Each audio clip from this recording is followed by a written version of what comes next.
Good afternoon, everyone. Thank you for joining us. We will get started in just a couple minutes.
Good afternoon, and thanks everyone for joining. We'll get started in just a couple minutes.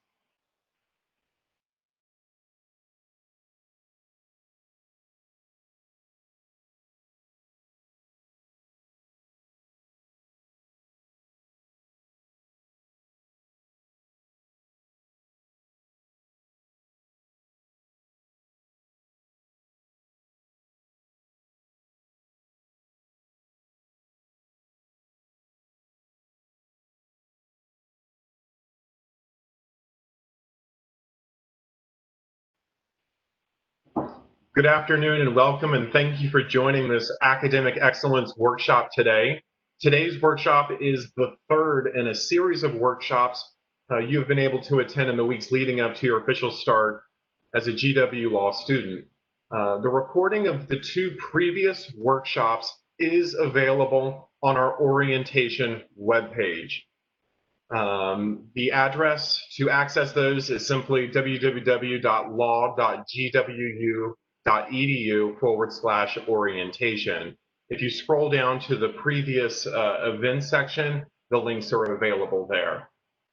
We do anticipate that you must have many specific questions about your start at GW Law this fall and what that is going to look like, especially given the email you received from Interim Dean Bracy earlier this week. We would direct you to the COVID-19 law page for additional information. For the quickest replies to your specific questions, please direct them to deanofstudents@law.gwu.edu. My name is Andrew Rellon, and I lead our Academic Excellence program here at GW Law. Academic Excellence is the office that assists all students in their pursuit of strong academic performance and potential. It's located within the Dean of Students office. We offer workshops, one-on-one counseling, and tutor matching. I have the privilege of working alongside some pretty amazing people in the Dean of Students office, and I want to give them an opportunity to say hello.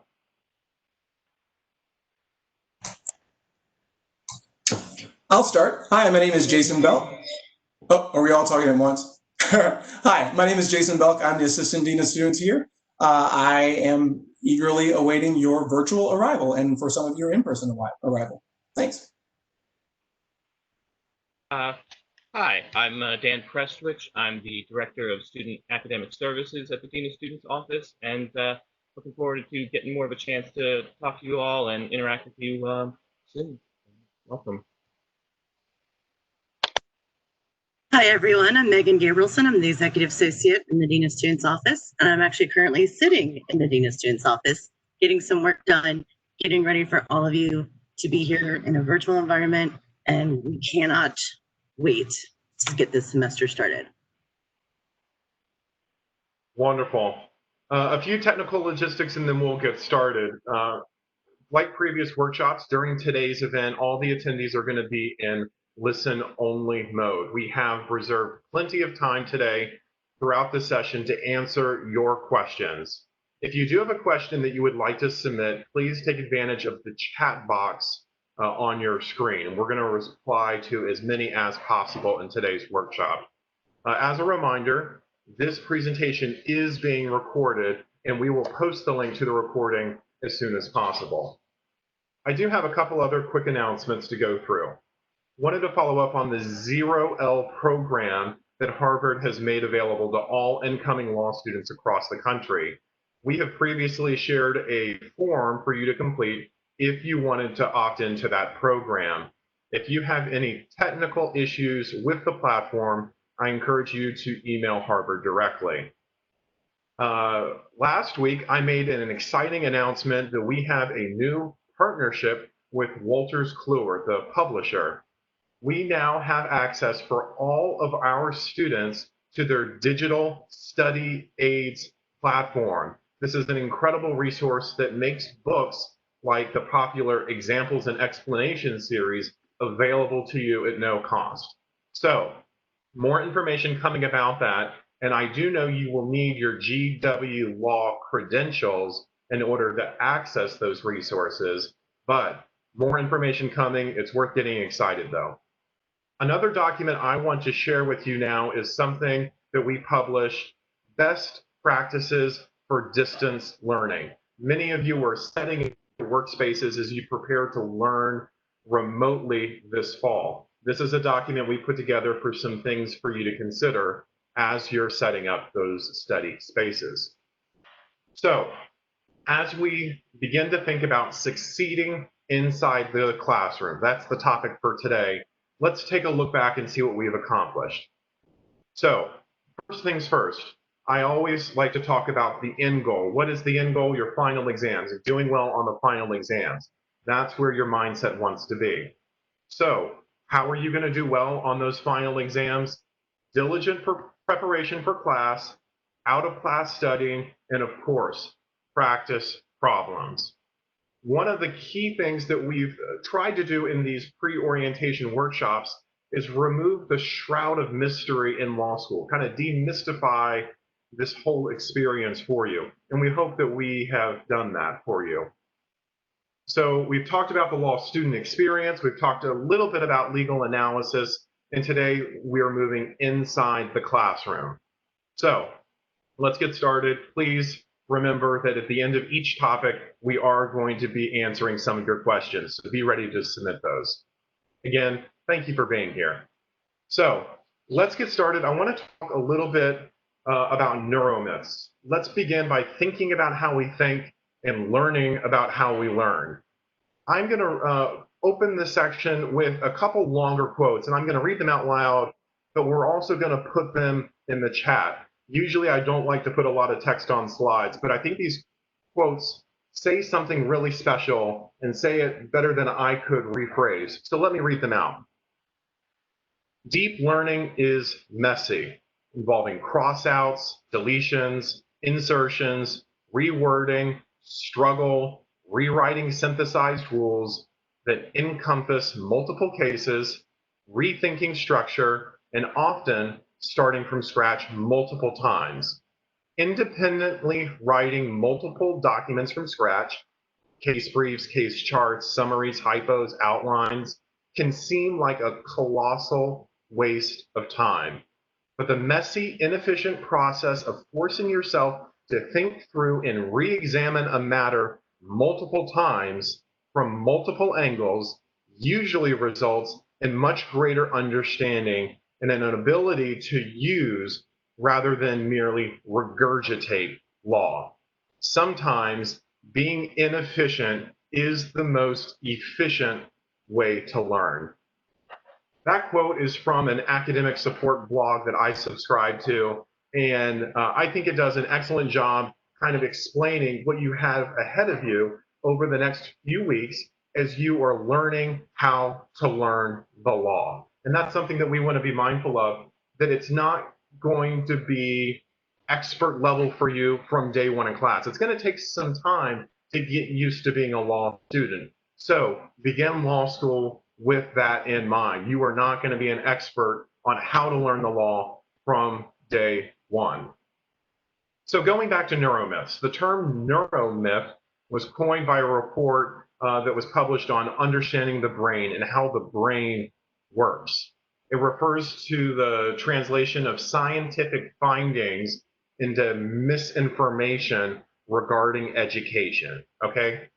So another quote for you to kind of explain how neuromyths work.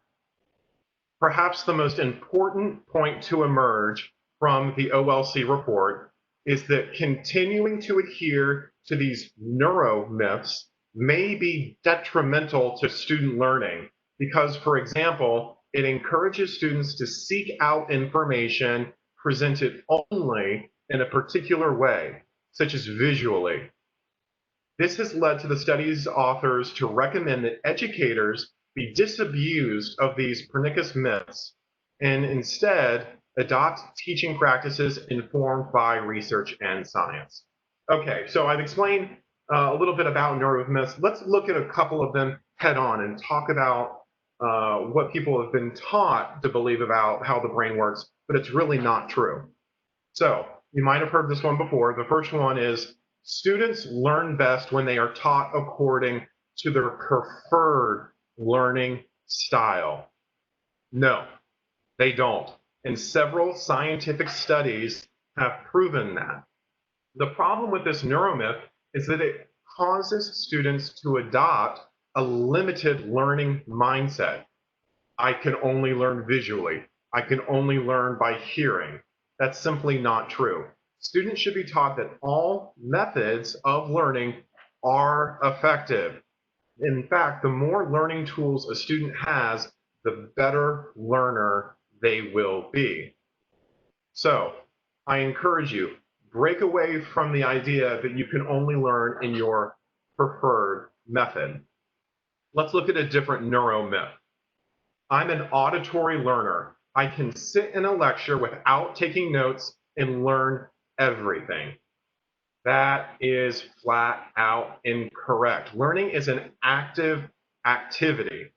Researchers have shown that students learn much more with active learning, not passive learning. So when you're listening to a lecture, you really should be taking notes. Take notes selectively, though, not like a tape recorder or transcription service. We'll talk more about note-taking later.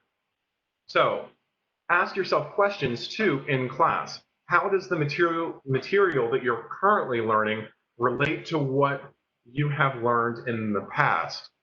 What implications do what I'm learning right now have in the future? So you can also consider challenging your professor by asking yourself these questions. Do I agree with the point that's being made? What is my counter argument?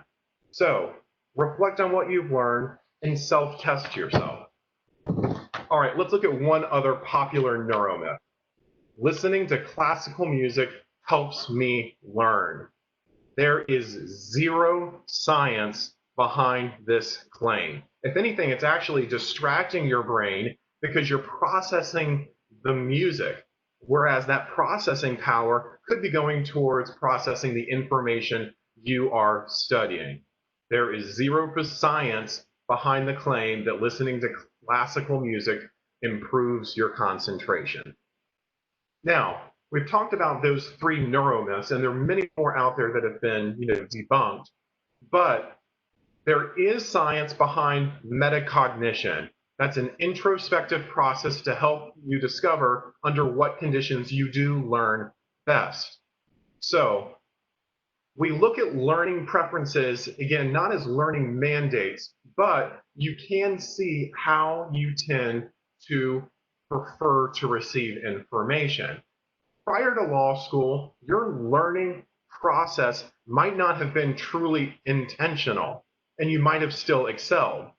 The academic rigor of law school, I'm encouraging you to be a little bit more thoughtful and intentional about how you will learn the law. This is due to the vast amount of complex information that you are going to be required to master while you are a law student. So let's talk a little bit about 3 levels of knowledge. Again, this is some information that I don't think you need to take notes on, but it's good to be thinking about this. 3 levels of knowledge: memorization, comprehension, and analysis. Memorization includes the observation and recall of information. That's mostly what you did in high school, maybe even some in college. Comprehension includes translating knowledge into a new context, ordering or grouping information, and inferring causes. This is likely mostly what you did in college. Analysis is the most complex level of knowledge. It includes applying information to solve problems, seeing patterns, identifying and organizing component parts, and synthesizing information from multiple sources. This is what law school is all about, and the legal profession too. So keep in mind that you are going to be learning a lot of information, but remember what you need to do with that information and the type of understanding that is required to be successful. It's not just memorization and comprehension. You are being trained as a law student and a future attorney to complete analysis.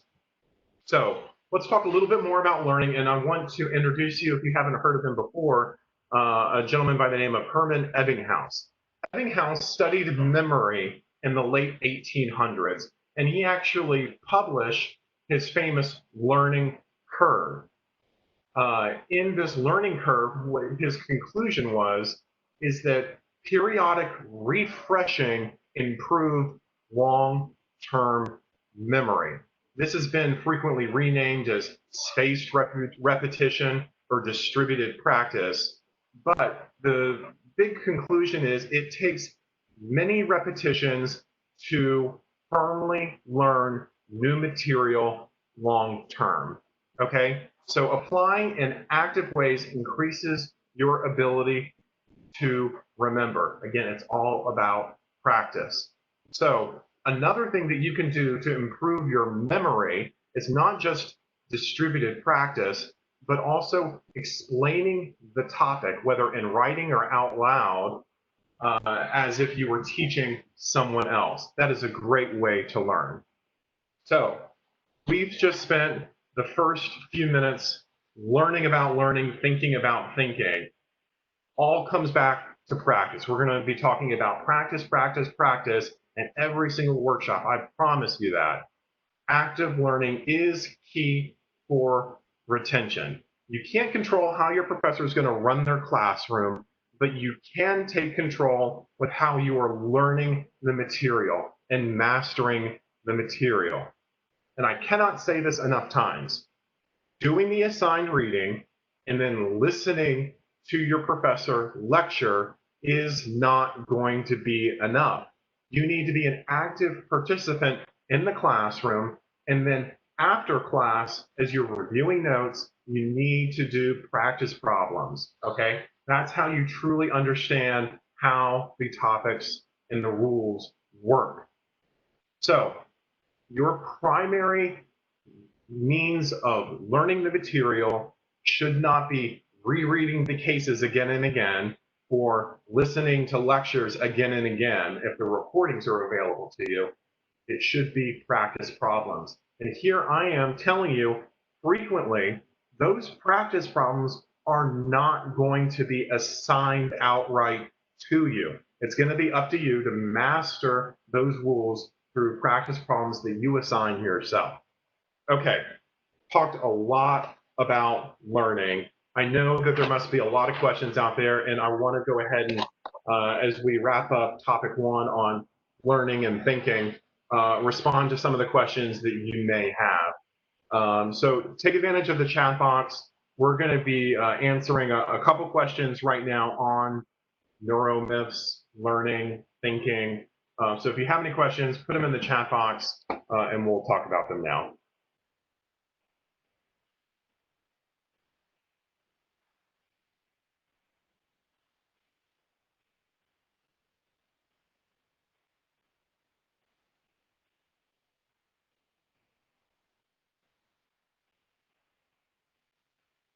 Well, it's possible that I might have encouraged even more people to go to MBA school with that boring topic, but we'll continue to wait another minute to see if some more questions come in.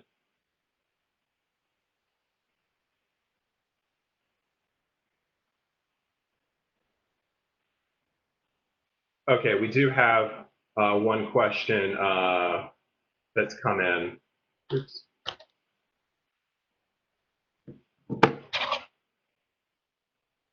Previous slide. Sorry, folks. Okay, have a couple questions. So from Angela, I have a question here about bad practice problems. You mentioned that we should make up our own practice problems, or is there anything you should not do when making up a practice problem? Okay, Angela, that's a great question. Thank you for asking that. I don't want you to create a problem that kind of tackles on too much before you're ready for it. So let's say that in your criminal law class, you have been studying homicide. You're talking about murder and manslaughter and all that. I don't want you to get involved with other crimes and incorporating other things that you have not yet studied. So only practice with rules that you have learned in class. I think that that's an important thing to remember. You have such a vast quantity of practice questions available to you that have been written, whether by your professors or commercial authors, that include explanations. So if you create your own question, you can certainly wrestle with the answer, but without taking it to an expert, you might not sure if you're correct. So use the commercial problems. I think that they're good. I'm endorsing them. The examples and explanations book has great questions, and they come with full explanations. So I think when you get to that mastery level and you're coming up with these complex problems, I think that that is a great way to study. The only bad practice problems that I can think of are ones that bite off more than you're ready to chew, or really get beyond the scope of the class. If you're asking a super nuanced question that takes you down the rabbit hole, I think that that's a little bit counterproductive.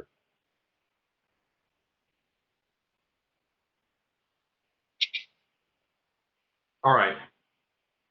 So, Sophie has a question about commercial practice problems. If they're located in the free study aids that you're going to have access to. Yes, Sophie, absolutely. In the Wolters Kluwer Digital Study Aids collection, you have access to examples and explanations, but there are many texts, including my favorite, which is Crunch Time, that are full of practice problems and explanations. So I have a question here from Brittany, who's asked about Kali lessons. Kali lessons are something available to you for free, no additional cost, by virtue of your being a GW Law student, having those credentials. The Kali lessons, I'm not sure how many are assigned, but those are helpful. What I would caution you is simply watching summary videos for the sake of watching summary videos might not be the best use of your time. And for those of you who are not familiar with Kali, again, there are sub-lessons that you can take to kind of master some material. So how often are they assigned? I'm not entirely sure, but I would not make it a part of your regular study habit to watch them for the sake of watching them. All right, let's look at one more question. So how do I go about my first week of law school? This is a great question. How do I schedule my studies? We are going to be talking about time management in this very next section. So that was an excellent segue. Let's move on to topic 2. Thank you for submitting the questions. We will address many questions throughout this workshop. Okay, let's talk a little bit about time management. This section is not meant to stress you out, but it's meant to get you thinking about your time as a resource, okay? What we are about to discuss is a plan for how to manage your time. Now, you don't have to agree with this plan, but we have to agree that thinking about your plan is a good idea. So, background and context. As a practicing attorney, you're going to be responsible to your clients for your time and your billing, and with specificity too. So we're going to get you started now as a law student to be thinking and careful with your time. It's a valuable resource. Protect it. Become a calendar person if you're not already. So let's talk a little bit about time. The semester is going to last 14 weeks. 3 time periods I want you to consider within that 14-week window, okay? First, the macro. That is the entire semester long. So what are going to be your ultimate semester end goals? Well, that's to write a good exam answer, isn't it? So is what you're doing at the macro level going to lead to accomplishing that end goal? So 3 time periods, macro, that's the all-encompassing big picture for this semester. What about your mid-range? Okay, that's the second time period I want you to be thinking about as we break this down. That's this week. What are your medium objectives this week that are going to contribute to your end goal of writing a good exam answer? What do you hope to accomplish this week at this interval that'll lead to the long-term goal of writing a big exam, a good exam answer? And then finally, at the micro level, today, what are the tools and techniques today that you can use to manage your time and goals that you can set that will lead to that ultimate end goal? Okay, so again, we talked about the semester in 3 chunks as well. So in the first third of your semester, some of the common goals that we see, those mid-range goals, are adapting to the classroom, learning how to read legal cases and brief them, learning some new vocabulary, and experimenting with those daily micro routines. So really, I'm telling you that the first third of your semester is really spent on figuring out how to be an effective law student. Okay, when you transition to the middle of the semester, that second third, then you're really going to be getting into a groove with how to review and synthesize information. You're going to be creating summaries of rules, and you're going to be starting some single issue practice questions. Then, as we get to that final chunk, that final 1/3 of your semester, here are some example mid-range goals that you could set for yourself. Test your outline out by using practice problems and incorporating practice problems as a regular part of your study routine. Working with your professor to get feedback on how you have written an analysis, and then also clarifying any missing or confusing concepts that you still have. Now, I want to go back to the micro routines and time management, because I told you needed to become a calendar person, and I think that that is so important because you have to know that your time is a precious resource. The people who get A's, we talk to them and we say, you know, tell us about your strategy. And people who, and what they say is, you know, I started early. I started practice problems early. I didn't wait. And the people who don't get the A's always say this: I waited too long to begin my outlines. So the sooner that we can create a good schedule and state clear goals that lead to doing well in the final exam, the better position you're going to be setting yourself in. Okay, I'm going to go through a little bit of a math to kind of show you. I keep saying that time is a precious resource, but I want to go through some math to really show you what that actually looks like in practice. So for our part-time students on this call, this section is going to be a little bit different for you, and I'd be happy to have a conversation with you about how different it is. But let's do some math together for our full-time students. There are 168 hours in every week. And people want to know how to break them down and use them as a law students. And they're always asking, how much time do I need to spend reading to prepare for class? So let's do that math.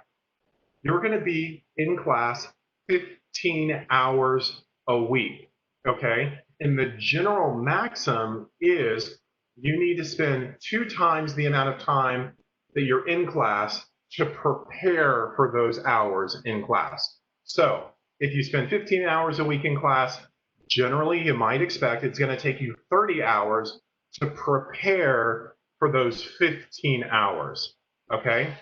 We are already at a full-time job. That's 45 hours, and we haven't even included the time you're going to spend working on the writing assignments, outlining, practice problems. So if we allocate another 15 hours, we're already at an overtime job. That's 60 hours a week, okay? Let's consider the fact that you're a human being and you need to sleep 8 hours a night. Throw in another 56 hours, okay? I did some math, and it looks like out of the 168 hours you started with a week, we only have about 50 hours to play with, okay? We have 50 hours to allocate to all the other things that you need to do as an adult, okay? To be a real human being, to socialize, to go exercise some, get outside, go shopping for groceries, and do your laundry. I know that you have a lot going on, and that's why I want to go through this math to show you time is a precious resource for you starting this fall, okay? So I used this line last week, and it's catching on. I love it. Single tasking is the new multitasking. I think it's so important as you're managing your time that you focus on one task at a time. You lose so much efficiency by trying to be efficient by multitasking. One of the techniques that's available is pretty common. It's called the Pomodoro technique. It's based on those old Pomodoro tomato clocks that people kept. You work on one task for about 25 minutes, and then when the chime dings, you take 5 minutes to do the other stuff that ordinarily would have interrupted you. One of the things I do want you to take away from this discussion, though, is a good work-life balance. I don't want you to sacrifice your humanity to be the best law student ever. I do want you to be the best law student ever, and I think that that's achievable with careful planning. But don't eliminate the passions from your life because you're now a law student. If you're a runner, keep running. If you like painting, keep painting, and if you like to cook, keep cooking. I'm telling you that there is time for everything, but let's be thoughtful about how you're going to use that time. Okay, now that I've scared everyone about time management, let's go ahead and take some questions. I'm going to turn to the chat now. Send me your questions about time management, and let's see what kind of concerns or questions you may have. Okay, so we do have a question from Joel. He's asking if you're allowed to use commercial outlines and case briefs as supplements to your reading, personal outlines, work and study. Which do you recommend or recommend avoiding?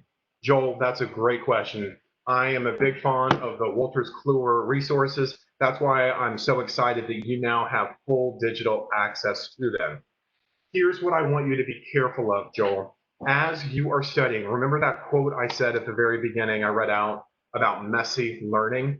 When you turn to those commercial resources, you're depriving yourself of that messy learning process. If you're turning to a canned case brief where someone's already identified the issues and the rationale and pulled them out of the case and cleanly packaged them for you to read, you are depriving yourself. So I think the point you made is really important. Supplement, okay? If you have holes in your outline or your briefs and you need to supplement your understanding, yes, that's when you turn it in. That's when you turn to the Cali lessons, okay?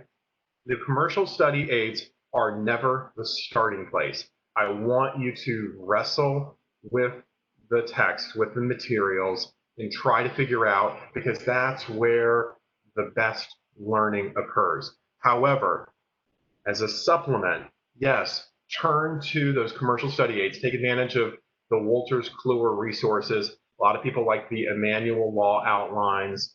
Turn to those to supplement as you're building your vast catalog of information, but never start there, okay? I keep saying time and time again, Wolters Kluwer. There are other many excellent resources out there. I'm not getting paid by Wolters Kluwer, but I do know that that's a resource that you have available to you, and I always try to promote those over things that you have to go out and purchase, okay? Joel, thank you for that question. Okay, continuing to look at the chat to see if there are any questions, especially about time management and goal setting. I'm going to go ahead and move us to the next section inside the classroom, because that's the highlight of today's topic. Actually, you know what? I forgot that I had this slide. Let's look at this real quick. This is just an example slide of really how you can be thinking about your schedule. Again, if you're not a calendar person, I want you to become a calendar person. I want you to set reminders for when you need to do certain things, like calling your friends and family. We are going to have another discussion at a later time about how to block your calendar. If you're not familiar with Cal Newport and his books about time blocking, they're a fascinating read. He has a great blog too. Encourage you to check him out. Cal Newport is actually a computer science professor at Georgetown, but he's written many fascinating pieces on calendaring and how time blocking can promote efficiency. But again, this is just an example slide that we've created that shows you how you can visualize your time. Okay, now we are here inside the classroom. Let's talk about, we talked about preparing for class. We talked a little bit. Now we're inside the classroom. And I want to remind you that I made mention at the beginning of this workshop about a best practices for distance learning document that we created, and we shared the link to the PDF. I encourage you to check that out. In my conversations with incoming students this week, that's a common thing that I advise students to do. Set up your learning space. Go ahead and be thinking now about what you can do to be distraction free. I think that's something that's critically important and something that you can be doing right now. So I know that a lot of you must have questions about the virtual classroom. Is it going to be on Zoom, WebEx? What am I going to be required to do to attend class this fall? I want to thank you for your patience. We are going to train you. We're going to teach you. We're going to show you everything that you need to do to attend class. We're finalizing all of those logistics. So stay tuned to your email. We are going to provide you plenty advanced information on how that you can participate in the virtual classroom, okay? So everything that I might have told you about classroom etiquette in a physical classroom applies also to virtual classrooms. Let's talk a little bit about that. So let's talk about eating in class, food. Here's what I would tell you in a physical and virtual situation. You need to be well fed before your class. Class time is not dinner and a movie. It's buckle down and learn time. If you're eating in class, you're really distracting from that learning process. If you need to have a small snack on the side to keep your blood sugar up, that's fine. I understand that. But I don't expect you to have a full plate of nachos or sushi in front of you as you're in your civil procedure class. Also, we talk about going to the bathroom, okay? Please do this before class begins. If you have to go, obviously go. We're trying to minimize the disruptions and distractions you have while you're in class. So here's what we say. You have to go, obviously go, step away. But do everything you can to minimize the disruptions you might have otherwise had in a class. Let's talk about phones in GChat. Your professors know exactly what you're doing if you're paying attention or if you're not paying attention, okay? Try to do everything in your power as you're setting up your learning environment to minimize distractions. For some people, that might mean physically putting your cell phone in a place where you cannot handle it during class. Some people may decide that that's their best strategy. Okay, let's also talk about timeliness. If a class begins at 2 o'clock Eastern Standard Time, you should be in your virtual classroom environment by then. Don't join at 2:02 or 2:03. If the professor is ready to teach you for your class at 2 o'clock, you need to make sure that you are logged in and there. Okay, that's etiquette. We talked about, food, going to the bathroom, your phones, timeliness. Let's transition, and I have a tip for you, okay? Stop worrying about looking dumb, okay? Embrace the fact that in your first time studying the law, you might be called on and become embarrassed if you do not know how to perfectly respond to a question, okay? You are being engaged in a dialogue, and a part of the learning process is, again, struggling through some of the answers. So stop worrying about looking dumb. You are a novice at learning the law. That's what is expected. We are all learning and growing in our understanding of the law at different paces. So if a classmate offers a perfectly eloquent answer, congratulate them. If you do not offer a perfectly eloquent answer, that's okay. Remember, learning is messy. Now, let's talk about note-taking inside the classroom. We want you to take notes. That's a part of that active exercise. It's not just watching the class happen, it's engaging in the lecture. And one of the ways you can do that is taking notes. Now, in preparation for class, we talked about creating case briefs. Frequently, many law students take class notes on top of their case briefs. And specifically, you can note where your brief that you prepared and what the professor said in class differed, okay? The key is in class, as you're leaving class, you want to capture the rules and their elements. That's the big takeaway. Remember, we are extracting principles and rules. So if you're going to be taking notes on anything, take notes on what the rules are, and then secondarily, I would say what the compelling arguments were. Remember, the top performing exam answers are ones that present the most compelling arguments and counter arguments. So as you experience what some of those arguments are in class, take note of them. So we want you to understand the black letter law. That's, again, what we refer to as those broad rules. The other thing that you might write down are special hypotheticals that the professor spends a lot of time on in class, okay? Again, back to memory, we tend to remember interesting fact patterns. So that can be helpful for you to remember how rules work in various factual contexts. Now, if you've already thoroughly briefed your cases, you really shouldn't have a lot to write down in class. You're not responsible for transcribing a class as it happens. You are responsible for learning what was discussed in class, okay? Remember, notes serve a very specific function. They jog your memory. You take notes to jog your memory. After class, you're going to be reviewing your notes. and especially reviewing your notes as you create course outlines. But simply transcribing everything you can in a class is not a replacement for the learning process. We want you to be engaged in class and processing, not just transcribing. So let's get into the big debate. Laptop or no laptop for note taking. Now, naturally, all of you are going to be on computers as you experience your classes this fall.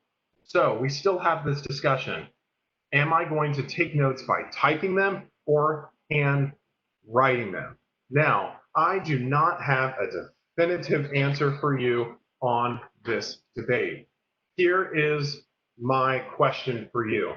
Are you going to be able to take typed notes without interfering your classroom virtual experience? Some people have these, 17, 20-inch screens and they can have split screens, and that's great. Some people do not. My question is whether or not you can be an active participant in class and also type your notes, okay? Again, if you were not attending class virtually this fall, I might ask you, well, what did you do in your undergrad? What's your inclination? I don't think that there's a right answer on whether or not you type your notes or handwrite them. There's some science out there that says that handwriters do a better job of processing what's going on in the classroom because they're not trying to transcribe. There is some studies out there that show that. However, what efficiency do you gain by typing your notes from the get-go instead of having to retype them all later on? So, arguments on both sides. Here's what I would tell you, okay? What can you do to improve your classroom experience? If you can't have split screen, or if it's going to be distracting going between different tabs, I might suggest handwriting.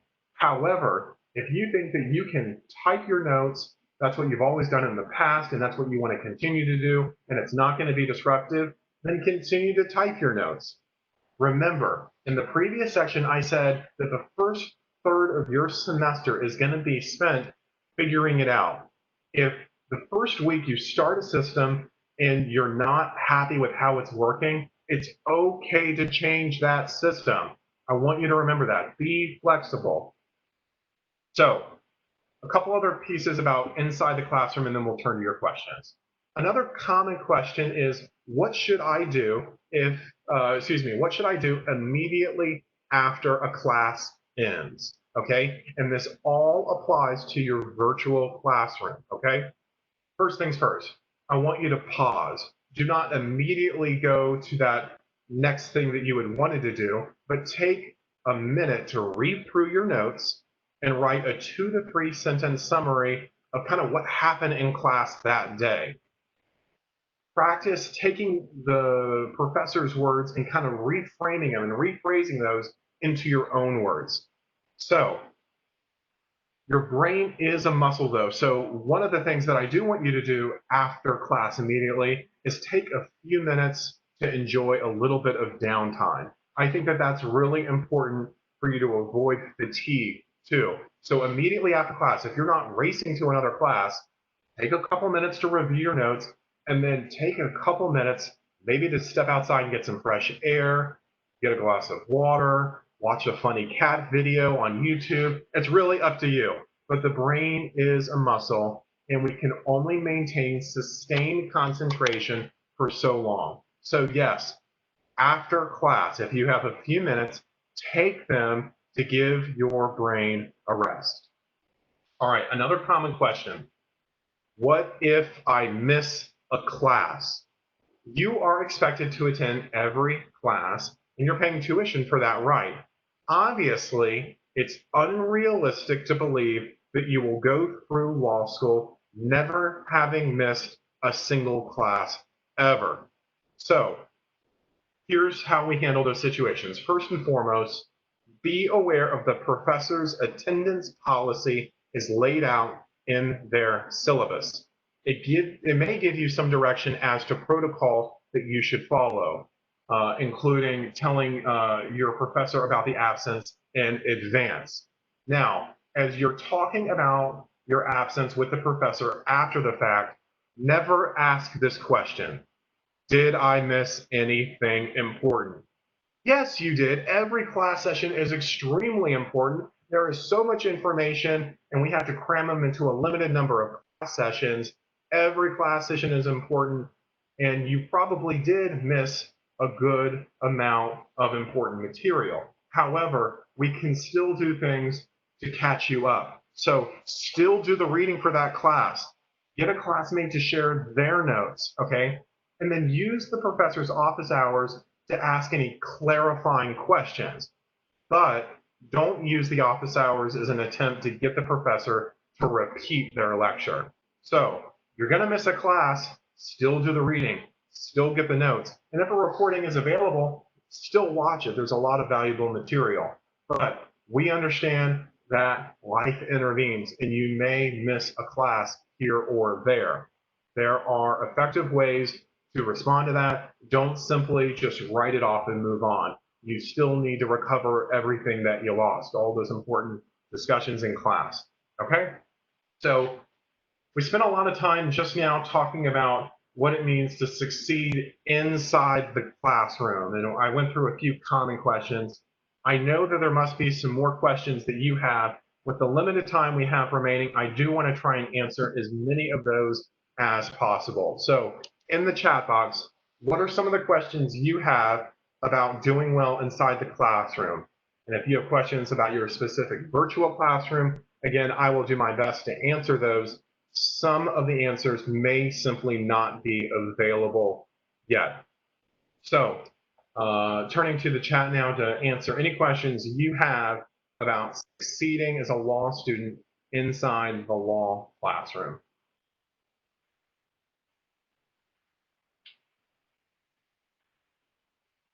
Okay.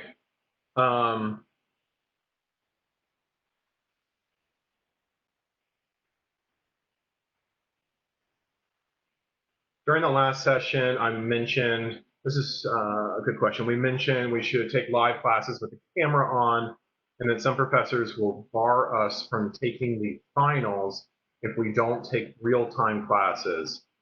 Okay, I am not sure about that. Thank you for that question. I don't remember making that statement last week, but if you would send me an email, Young, thank you for that question. If you'll send me an email, we'll get more information about that. I'm not familiar with that specific policy, but I'd be happy to get more information about that and reply. Okay. Okay, Jason has asked a question about reading concurring and dissenting opinions and adding them to our briefs. Yes, Jason, I think it's important that you do that and take time to read those concurring and dissenting opinions for two reasons. One, the casebook author usually includes those for a reason. A compelling argument was made. And then second, if the law professor has assigned those, they usually want to engage in a discussion of those in class. So yes, absolutely read those. And then another tidbit for you, Jason, I think reading the footnotes is so important. And it's one of the things that many people are quick to skip. And I think that that's not a habit you want to get into. So as long as we're reading everything, let's read everything. That includes the concurring and dissenting opinions and also the footnotes. Okay? Okay, so Catherine has asked a great question about using two devices while in class, such as a desktop or an iPad to be in the Zoom and a laptop to take notes. Catherine, I think that that's a great suggestion and a great idea. If you have two devices available to you, one to experience the class and another to take type notes, I think that's an excellent strategy. If you have the hardware available to do that, I think that that could be a great method for you.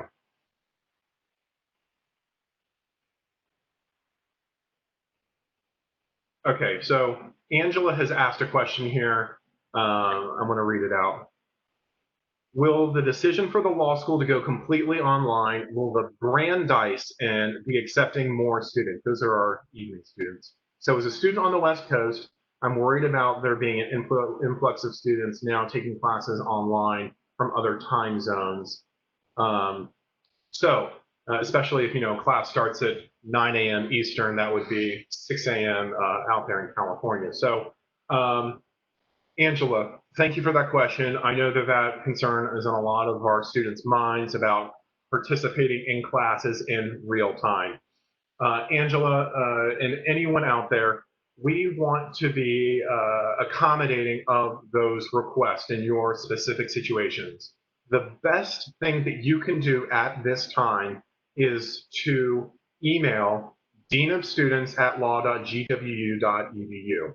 We are collecting this information and trying to use it to accommodate all of our various student needs. So at this time, if you have a particular concern, send that to that email. I encourage you to do that. I understand your concern. We understand your concern, and we're doing everything we can to accommodate. So thank you for, again, bringing that up, bringing it to our attention. Encourage you to send those emails. Everyone out there who may be on the West Coast and wants to make sure that they can learn at an appropriate time, send us an email, deanofstudents@law.gwu.edu. Joel has asked a question about class schedules being available as ends are assigned. Joel, yes, you're going to be getting that information soon. Hang tight, check your email. I can't believe that orientation is right around the corner. We're very excited. We're going to have those schedules to you very soon. All right, I have another question here from Olive. Olive, taking us back to the very first topic when we talked about neuromedicine learning in preferred learning methods. Really asking about the different learning methods available. So that's a great question. Again, the different common learning methods out there are learning by doing, the kinesthetic, and I think that that's really one of the most effective for law students, learning by doing. And really hands-on might not necessarily mean, physically doing something, but working through practice problems. So if you're not tired of me saying it enough yet, I'm going to tell you, learning by doing, that kinesthetic learning. It's not just rereading, it's not just re-listening, it's doing, okay? That's how you're going to learn best. That's how you're going to prepare for the final exams. Taylor has asked a question about part-time students' time management. Taylor, that's a great question. I want to have a direct conversation with you, Taylor. So if you will send me an email and we can set up some time to talk about part-time. And then for any of the part-time attendees out there that want to talk about how it might be different for you, I'd love to have a one-on-one conversation with you and kind of talk through some of that. You should have access to my email address. Send me a line, we'll chat, okay? Brittany, same for you. I just see you had a note about part-time students. I'd love to have a one-on-one conversation with you about part-time. Send me an email. So, and Rachel too, great feedback. Maybe we will find a way to do a meeting just for part-time students. In the meantime, don't hesitate to reach out to me, but that's an excellent idea for doing a part-time student session.